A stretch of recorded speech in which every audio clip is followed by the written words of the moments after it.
Shri Sachidananda Sadhguru Sainath Maharaj key జై. శ్రీ సమర్థ రామదాస విజయం. అధ్యాయం 36. శ్రీరామ జయ రామ జయ జయ రామ. శివాజీకి సిద్ధుల ప్రభావం చూపుట. శ్రీ నిత్యానందులు ఈ విధంగా శ్రీ సమర్థుల వారి లీలలను వర్ణిస్తూ, విద్యాసాగర, ఒకసారి శివాజీ మహారాజు తన సైన్యంతో సహా చాపల్ సమీప అడవులలో ప్రయాణిస్తూ ఉండగా సమీప పర్వత ప్రాంతముల యందు శ్రీ సమర్థులు సంచరిస్తున్నారని తెలిసింది. తన లక్ష్య సాధనకు సద్గురు కృప ఎంతైనా అవసరమే కావున ఒకసారి శ్రీ సమర్థుల దర్శనం చెయ్యాలని నిర్ణయించుకున్నారు. కొద్దిమంది అనుయాయులను వెంటబెట్టుకుని గురుదర్శనానికి వచ్చి సాష్టాంగ నమస్కారం చేసి నిలిచారు.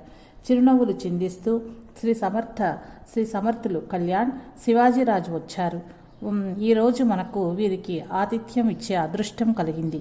ఎంతో సుదినం. సకల ఏర్పాట్లు త్వరగా చేయి అంటూ ఆజ్ఞాపించారు. అక్కడ శివాజీకి కళ్యాణ స్వామి ఒక్కడే కనిపించారు. అందుకని శివాజీ, గురుదేవ, సైన్యంతో వచ్చి ఉన్నాము. మా ఏర్పాట్లు మేమే చేసుకునేదము. తమరికెందుకు శ్రమ? తమరి దర్శనం మాత్రమున మాకు బలం చేకూరును అని దర్శింపవచ్చితిమి. వచ్చిన పని అయినది. తమ ఆశీస్సులే చాలును అని పలికెను. శ్రీ సమర్థ రామదాస స్వామి, ఏమి శివబాబా, మీకు ఆతిథ్యం ఇచ్చుట శ్రీరాములకు భారమా? మీ సైన్యం సుమారు ఎందరున్నారు అని ప్రశ్నించారు. శివాజీ గారు దాదాపు 2000 మంది ఉన్నారని తెలుపగా, గురువుగారు, కళ్యాణ్, రాజావారికి వారితో వచ్చిన సైన్యానికి కూడా సరిపడా పదార్థాలన్నీ సిద్ధం చేశావా అంటూ ప్రశ్నించారు. కళ్యాణ్ తడబాటు పడకుండా, గురుదేవ, ఈ పని మీదే ఉన్నాను అన్నాడు. శివాజీ రాజు ఒక వంక గమనిస్తూ ఉన్నాడు. అక్కడ వంట పాత్రలు 4 సరిపోయేవి మాత్రమే కనిపిస్తున్నాయి. ఈ మహాత్మ్యం ఎలాగైనా తెలుసుకోవాలని ప్రయత్నిస్తున్నారు. కళ్యాణ్ స్వామి కొంచెం సేపు తర్వాత చూస్తే శ్రీ సమర్థులు ధ్యానంలో ఉన్నారు. వారి ధ్యానం ఎప్పుడు పూర్తవుతుందోనని వేచి చూచి వారు కనులు తెరిచే సమయానికి దగ్గరగా వెళ్లి, గురుదేవ్, భోజనాలు వడ్డించే వేళయింది అని చెప్పగానే శ్రీ సమర్థులు పోయి ప్రక్కనే ఉన్న రాతి పలక తొలగించి చూడు అన్నారు. కళ్యాణ్ మహాబలాఢ్యుడు. వెళ్లి ఆ రాతి పలకను తొలగించాడు. అది ఒక పెద్ద గుహ. ఆ గుహలో పెద్ద పెద్ద ఆండాలలో ఆహార పదార్థాలు, మిఠాయిలు గుమగుమలాడుతూ దర్శనమిచ్చాయి. అంతేకాదు, రాజావారికి, మంత్రులకు, సైనికులకు వారి వారి హోదాలకు తగిన ఆసనాలు, విస్తరాకులు కూడా పరిచి సిద్ధంగా ఉన్నాయి. ఈ విచిత్ర సంఘటన కళ్యాణ్ స్వామిని కూడా ఆశ్చర్యపరిచెను. పట్టరాని ఆనందంతో రాజావారిని మరియు సకల సైన్యమును ఆహ్వానించి వారికి భోజనాలు వడ్డించి ఆశ్చర్యపరిచెను. అందరూ ఆ మహాప్రసాదాన్ని కడుపారా భుజించి సంతృప్తి చెందినారు. ఆ ప్రదేశమునకు రామ్ ఘళి అని పేరు వచ్చెను. సైనికులందరూ వారి వారి స్థానాలకు పోయిన తర్వాత ఈ వింత ఘటన గురించిన ఆలోచన శివాజీ మనసులో తిష్ట వేసుకున్నది. చాలాసేపు తనలో తాను మదనపడి ఏమీ సమాధానం దొరకక తికమకపడుచుండగా శ్రీ సమర్థుల వారు, ఏమి శివబా, ఏం ఆలోచించుచున్నావు? దేనిని గురించి నీ శంక అని ప్రశ్నించిరి. అదను దొరికినది కదా అని, గురుదేవ, తమరిప్పుడే ఏర్పాటు చేసిన ఈ పసందైన విందు భోజనం గురించే. ఇదెలా సంభవమైనది అని యోచించుచున్నాను అని రాజు పలికెను. ఆనాడు విశ్వామిత్రునికి వశిష్ఠుల వారు చేసిన విందును గుర్తు చేసుకొనుచున్నాను అనెను. శ్రీ సమర్థులు పకపక నవ్వి, ఓహో, అదా నీ సందేహం? నీవు తుకారాం మహారాజ్ వారిని కలిసినప్పుడు వారు వివరింపగలరు. పోయి దిగ్విజయం సాధించి తిరిగి రమ్ము అని ఆశీర్వదించి పంపివేశారు. ఇంతటి మహాపురుషుడు నాకు గురువుగా లభించుట నా సుకృతమని భావించి శివాబా ఆనందంతో వెడలిపోయాను. విద్యాసాగర, సద్గురువుల లీలలు అవాంగ్వసన గోచరములు.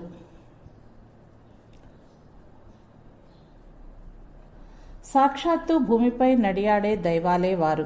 భగవంతుని శక్తులే వారి శక్తులు. దివ్య శక్తులన్నీ వారికి వశంలో ఉన్నప్పటికీ వాటిని తమ శక్తిగా భావించరు. అవన్నీ సర్వేశ్వరుని కృపా కటాక్షం వల్ల జరిగిపోతున్నట్లు భావిస్తారు.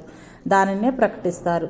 అవధూతులైన సద్గురువుల జీవితాలలో ఇవి సర్వసాధారణమైన లీలలే అని తెలిపి ముందు కథని ఇలా వివరిస్తున్నారు శ్రీ నిత్యానంద యోగి. శివాజీ మహారాజ్ తుకారాం స్వామిని కలియుట. శివాజీ మహారాజ్ వారు తమ ప్రయత్నంలో విజయం సాధించి తిరుగు ప్రయాణంలో దేహూగాంలోని తుకారాం మహారాజ్ వారిని దర్శింపగోరెను. తమ సైన్యమంతయు వెంటరాగా ఆ యూరి బేటనే వారిని విడిచి తాను తుకారాం స్వామి నిలయానికి వెళ్లారు. అచ్చట ఆ సమయంలో మహా సంకీర్తనం జరుగుతూ ఉన్నది. ఆ సంకీర్తనామృతంతోనే అందరి మనసులు శాంతిని పొందటం అనుభవంలోనికి వచ్చింది. సంకీర్తన పూర్తి గావించి జయ జయనాదాలు చేసి భక్తులందరినీ ఆశీర్వదించి ఇళ్లకు పంపినారు. శివాజీ మహారాజ్ వారు దగ్గరకు పోయి నమస్కరించారు. దిగ్విజయోస్తు అని దీవించి కుశల ప్రశ్నలు వేసినారు. వారు విజయంను సాధించుకుని వస్తున్నారని తెలుసుకుని చాలా సంతోషం. మీ గురుదేవులు ఈ శ్రీ సమర్థుల వారి కృపా కటాక్షాలు అపారంగా ఉన్నాయి. మీ సంరక్షణలో హిందూ మతమునకు ఏర్పడిన గ్లాని దూరమై మహారాష్ట్ర ప్రజలు హాయిగా ఊపిరి పీల్చుకొంచున్నారు. సంతులకు సాధువులకు సర్వత్రా గౌరవం లభిస్తున్నది. గో బ్రాహ్మణ సేవ, ప్రజాసేవ, దీన దళితుల సేవ అన్నీ తమ పరిపాలనలో చక్కగా నడుస్తూ ఉన్నాయని ప్రశంసించారు. శివాజీ మహారాజ్ అవును మహారాజ్, తమ దయ వల్లనే నాకు సద్గురుని దర్శన, స్పర్శన, సంభాషణ, మంత్రదీక్షలు లభించాయి. వారి అనుగ్రహంతో మేము తలపెట్టిన దుష్ట నిగ్రహణ కార్యం నిరాటంకంగా జరుగుతూ ఉన్నది. ఆ విషయంలో నేను తమకు శ్రీ సమర్థుల వారికి ఎన్నటికీ రుణపడియే ఉంటాను అన్నారు. తుకారాం స్వామి తమ ఇంటి పరివారంతో శివాజీ మహారాజ్ వారు మా ఇంటికి వచ్చినారు. వారికి ఆతిథ్యం ఇచ్చేందుకు అన్ని ఏర్పాట్లు పూర్తి చేయండి అంటూ ఆజ్ఞాపించుచుండగా శివాజీ రాజస్వామి, మా వెంట పరివారము సైన్యం చాలా ఉంది. మీ దర్శనాన్ని అనుగ్రహించినారు, అదియే మాకు ఆతిథ్యము, మాకు సెలవిచ్చినా పోయి వత్తుము అనుచుండగా తుకారాం గారు, ఆహా రాజా వారు ఎందుకు కంగారు పడుట? సర్వేశ్వరుని సంస్థానంలో దేనికిని కొరత లేదు. ప్రాణులన్నింటినీ పోషించే నాతుడాయనే కదా. అన్నీ ఆ చక్రధారి యొక్క అనుగ్రహంతో లభించుచున్నవే. కావున తమ పరివారం అందరూ ఇచ్చుటకు వచ్చి భుజింపవలేను అని చెప్పి తుకారాం బువా గారు తన కుమారుడైన 10 సంవత్సరముల వయస్సు కలిగిన బాలుని పిలిచి నారాయణ, నీవు గడ్డి శనగలు తీసుకుని పోయి రాజావారి గుర్రములన్నింటికి మేతా దాణా పంచిరమ్ము అని ఆజ్ఞాపించగా ఆ బాలుడు ఇంటిలో నుండి ఒక సేరు శనగలు ఉన్న ఒక సంచిని తీసుకుని ఒక పచ్చి చొప్పకట్టను చంకనబెట్టుకుని గుర్రము వద్దకు పోయాను. శివాజీరాజు అత్యంత ఆశ్చర్యంతో పరికించి చూచుచుండెను. ఆ బాలుడు ఊరి బయట ఉన్న రాజాగారి పరివారం వద్దకు పోయి ఒక చోట కూర్చొని గుర్రములకు మాలిష్ చేస్తున్న అశ్వపోషకులను చూచి, అయ్యలారా రండి, మీ గుర్రములకు మేత దాణా తీసుకుని పోండి అని పిలవగా వారు అమిత ఆశ్చర్యంతో అతని వద్దకు వచ్చి చూచిరి. బాలుడు, నీ గుర్రమునకు ఎన్ని శనగలు కావలనో చెప్పు అనుచు ఆ చిన్న సంచి నుంచి సేరు డబ్బాతో కొలిచి ఇచ్చుచుండెను. ఒక్కొక్కరు 3 సేర్లు 4 సేర్లు అనుచుండా అదే సంచి నుండి తీసి ఇచ్చుచుండెను. ఆ మొత్తం గుర్రములన్నిటికీ కావలసినన్ని శనగలు అట్లే ఇచ్చెను. మేత చొప్పుకట్ట ఒకటి తీయగానే ఒకటి ప్రత్యక్షమగుచుండెను. అట్లు ఒక్కొక్కరు 5-6 చొప్పుకట్లను తీసుకుని పోవుచున్నాము.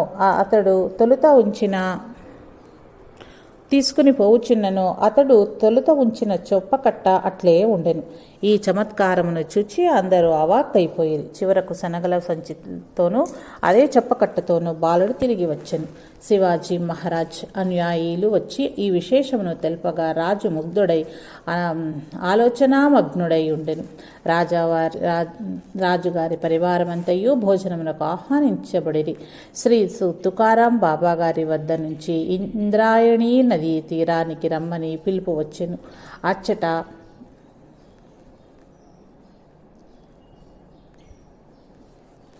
చలువ పందిళ్ల క్రింద షడ్రసోపేతమైన విందు అందరికీ ఇవ్వబడింది. భోజనానంతరం అందరికీ యథావిధిగా తాంబూలాలు కూడా అందించబడ్డాయి. శివాజీ రాజునకు శ్రీ సమర్థుల సన్నిధిలో ఏర్పడిన సందేహమే ఇక్కడ కూడా ఏర్పడెను. చివరికి తుకారాం బువా గారి వద్ద సెలవు తీసుకుంటకు ముందు శివాజీ రాజు తన సందేహ నివారణను గావింపుమని కోరెను. హే మహారాజ్, నేను మీ ముందు చాలా అల్పుడను. శ్రీ సమర్థులు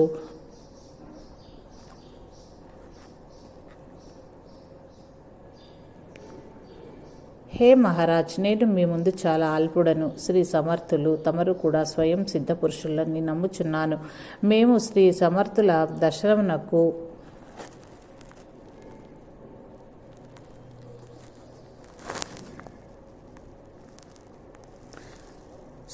సమర్థుల దర్శనమునకు పోయినప్పుడు వారే విధంగా మా పరివారమునకు విందు భోజనములు వారు ఇదే విధంగా మా పరివారమునకు విందు భోజనంలో పెట్టించది.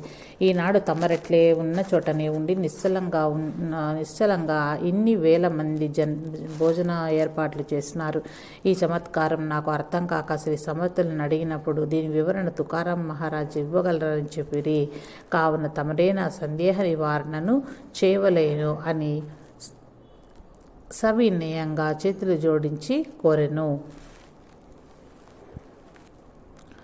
ప్రసన్న ముఖారవిందముతో చిరునవ్వులు చిందిస్తూ శివబాబా హనుమదవతారమైన శ్రీ సమర్థుల వారైన మేమైనా భగవానునికి దాసులము మాత్రమే. భగవానుడే సర్వమునకు యజమాని అని సర్వకాల సర్వావస్థల ఎందును నమ్మి తన సౌఖ్యమును గురించి తాను యోచించక నిరంతరము పరుల సౌఖ్యమునే ఎవరు కాంక్షించెదరో వారే అసలైన దాసులు. దాసునికి కీర్తి అపకీర్తులు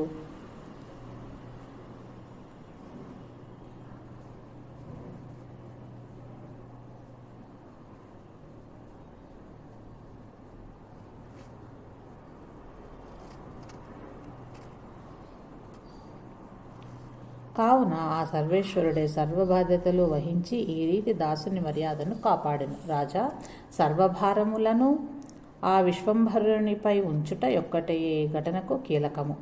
ఇంతకు మించి ఏ విద్యలు కానీ దివ్యశక్తుల ప్రభావం కానీ ఉన్నదని భావించకము. రాజా, అంతేకాదు మేమును నీవును నిమిత్త మాత్రలమే. ఎవరికి భగవంతుడు ఏమి విధించినాడో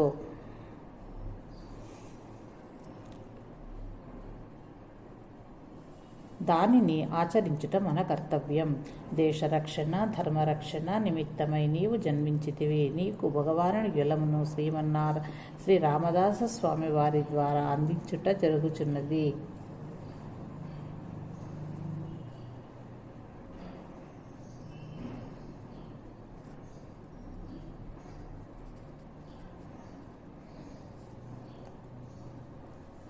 నిన్ను వెన్నంటి వారు సదా రక్షించుచునే ఉన్నారు. వారిది దృఢ సంకల్పము. నీవును వారును కారణజన్ములే.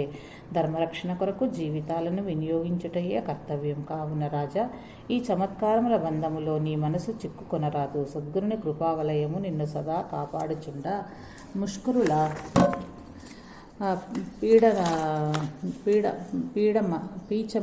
అడించి తురుష్కురులను నిర్జించి నీ ధర్మ ధ్వజమును ఎగురవేయుము. అది మీ కర్తవ్యమని సుదీర్ఘంగా బోధించెను. తదుపరి శివాజీ ఆలోచనలు మాని ఉత్సాహవంతులై తుకారాం బువా గారి వద్ద సెలవు పుచ్చుకొని తిరుగు ప్రయాణమై పోయినారు.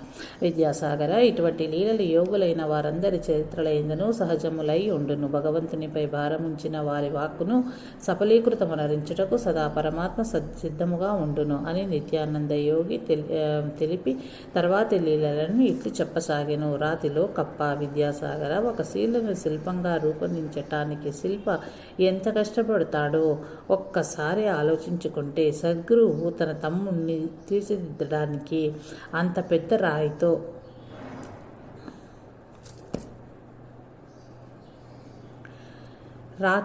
రాతిలో కప్ప. విద్యాసాగర, ఒక శిలను శిల్పంగా రూపొందించడానికి శిల్పి ఎంత కష్టపడతాడో ఒక్కసారి ఆలోచించుకుంటే సద్గురు తన శిష్యుని తీర్చిదిద్దడానికి అంత శ్రద్ధ తీసుకుంటారనే విషయం అర్థమవుతుంది. శిల్పి ముందుగా ఎంచుకున్న శిల యందు తాను తయారు చేయవలసిన రూపాన్ని తన మనస్సులో చిత్రించుకుంటాడు. తర్వాత ఆ శిల నుండి ఉలి సుత్తిని ఉపయోగిస్తూ కొన్ని చోట్ల పెద్ద పెద్ద పెచ్చులు, కొన్ని చోట్ల చిన్న చిన్న పెచ్చులు లేపుతూ ఒక ఆకారాన్ని తయారు చేసిన తర్వాత ఇంకా చిన్న చిన్న పరికరాలు ఉపయోగిస్తూ సున్నితమైన అవయవాలను చిత్రీకరిస్తాడు. ఆ పైన ఆ శిల్పానికి ఆభరణాలు ఎక్కడెక్కడ ఉండాలో వాటిని అతి సున్నితంగా తీర్చిదిద్దుతాడు. అప్పుడు ఆ శిల్పం దేవాలయంలో ప్రతిష్ఠించబడి అందరి చేత పూజలు అందుకుంటుంటే శిల్పికి ఎనలేని ఆనందము. ఆ శిల్పం ఉన్నంత కాలము ఆ శిల్పి పేరు చిరస్థాయిగా ఉంటుందని ప్రతీతి.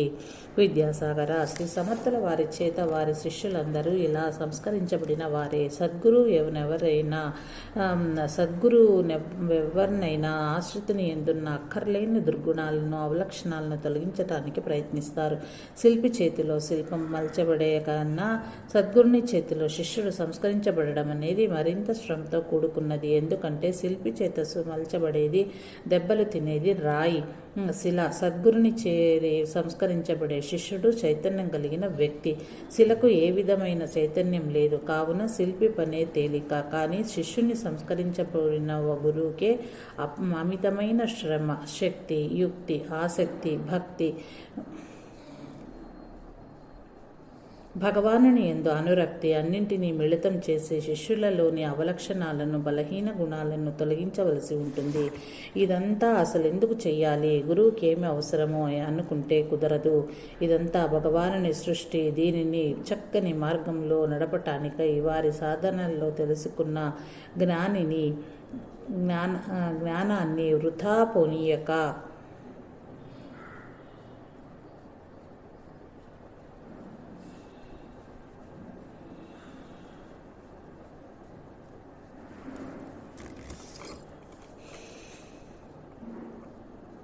అనురక్తి అన్నింటినీ మిళితం చేసి శిష్యుల్లోని అవలక్షణాలను, బలహీన గుణాలను తొలగించవలసి ఉంటుంది. ఇదంతా అసలు ఎందుకు చెయ్యాలి? గురువుకి ఏమి అవసరమో అనుకుంటే కుదరదు. ఇదంతా భగవానుని సృష్టి. దీనిని చక్కని మార్గంలో నడపటానికై వారి సాధనతో తెలుసుకున్న జ్ఞానాన్ని వృథా పొనీయక సమాజ ఉద్ధరణకు ఉపయోగించుట గురువుల కర్తవ్యం. అదే భగవానుని సంకల్పం, ఆదేశం. భక్తులలో భక్తిని పెంపొందించుట, భక్తి లేని చోట భక్తి బీజాలు నాటుట, సాధకులలోని లోపాలు సవరించి సాధన చక్కగా సాగునట్లు చేయుట గురువుల బాధ్యత. ఇది ఏ దుష్ట శిక్షణ, శిష్ట రక్షణ అని కూడా చెప్పవచ్చును. విద్యాసాగర, దుష్ట శిక్షణ అనగా దుష్ట గుణములను శిక్షణ చేత సద్గుణములుగా మార్చుట గురువుల పని. అదే తర్వాత ఆ సద్గుణములను కాపాడాలి. అదే శిష్ట రక్షణ. శ్రీ సమర్థుల వారు ఎంతో సమయస్ఫూర్తి కలవారు. ఒకసారి శివాజీ మహారాజును సామన్గఢ్ కోట నిర్మాణం చేయవలెనని ఆదేశించెను. ఆ పని పూర్తయ్యేంతవరకు దగ్గరే ఉండి చూచుకోమని ఆదేశించారు. గురు దర్శనం అంటూ పని వదిలి రావద్దు, అవసరమైతే నేను అక్కడికి వస్తాను అని కూడా హెచ్చరించినారు. నిరంతరం రామనామ స్మరణతో పనులు చేయించు. ఎప్పుడు జాగరూకతతో ప్రవర్తించితే ఏ బలహీనతలు చోటు చేసుకొనవు అని ఆదేశాలిచ్చి పంపించారు. కోట నిర్మాణం పనులు చకచకా జరుగుతున్నాయి. రాజావారు అన్నింటినీ పర్యవేక్షణ చేయుచున్నారు.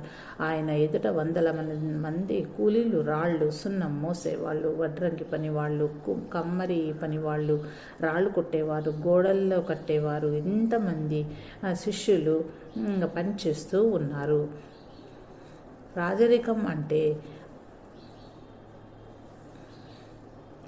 రాజరికం అంటే అంతఃపురంలోనూ మేడలు మిద్దెల్లోనూ నివసిస్తూ కష్టం తెలియకుండా గడిచిపోతుంటే రాజ్యసుఖాలను అనుభవిస్తూ ఉంటారు.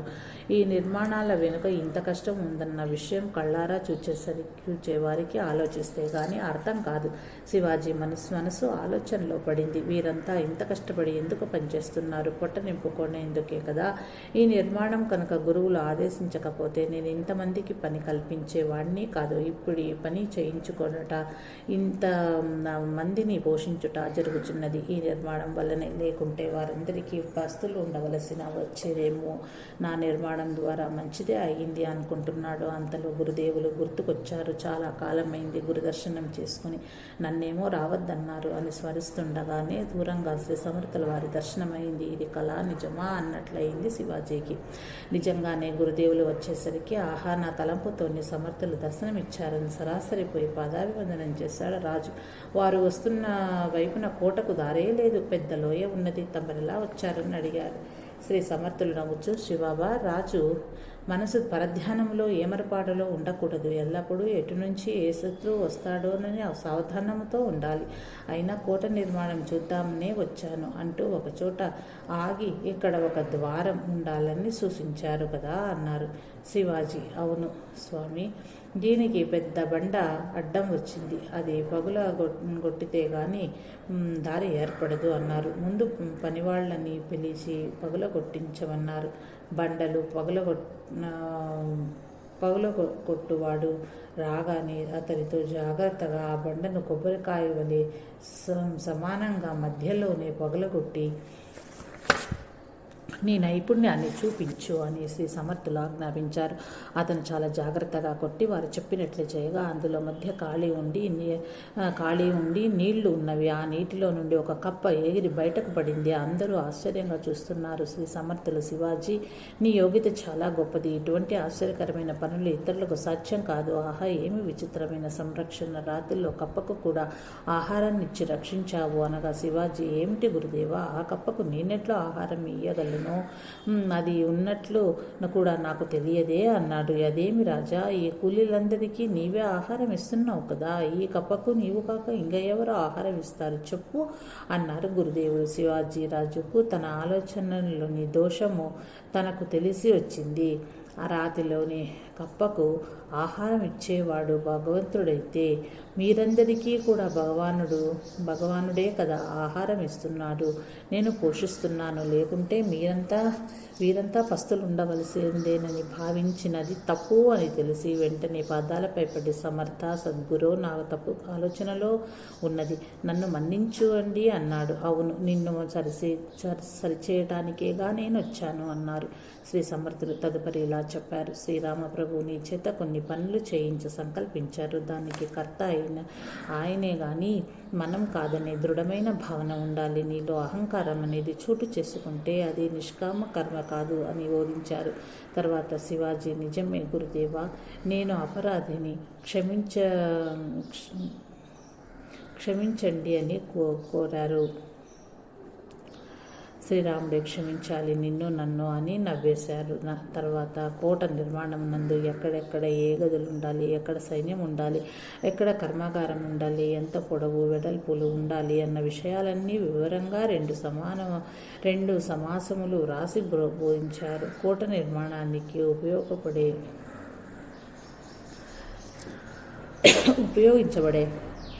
ఇటుకల ఎత్తు, పొడవు, వెడల్పులు కూడా వ్రాసిచ్చారు. అందుకు కట్టుబడి సున్నము ఏ పాళ్లల్లో తయారు చేయాలి, ఏ వస్తువులు ఎంతెంత కలపాలి అని చెప్పారంటే వారి విజ్ఞానం ఎవరు అంచనా వేయలేరు, అనుసరించి ధన్యత పొందవచ్చును. అందుకే దాసబోధను నిత్య పారాయణ గ్రంథంగా అందరూ పఠిస్తుంటారు అని తెలిపి నిత్యానందుల వారు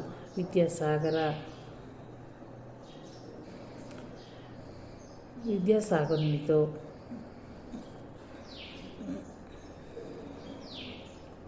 తదితర శ్రోతలతోనూ జయ జయ రఘువీర సమర్థ, శ్రీరామ జయ రామ జయ జయ రామ అని జయ జయనాదాలు పలికించారు. ఇది విద్యాసాగర శ్రీ నిత్యానంద యోగి సంవాద రూపమున శ్రీ దత్తాత్రేయ సంప్రదాయ శిష్య పరంపరలోని శ్రీ శ్రీ శ్రీ స్వామి విఠలానంద సరస్వతి మహారాజు విరచిత శ్రీ సమర్థ రామదాసు విజయంలోని 36వ అధ్యాయం సంపూర్ణం.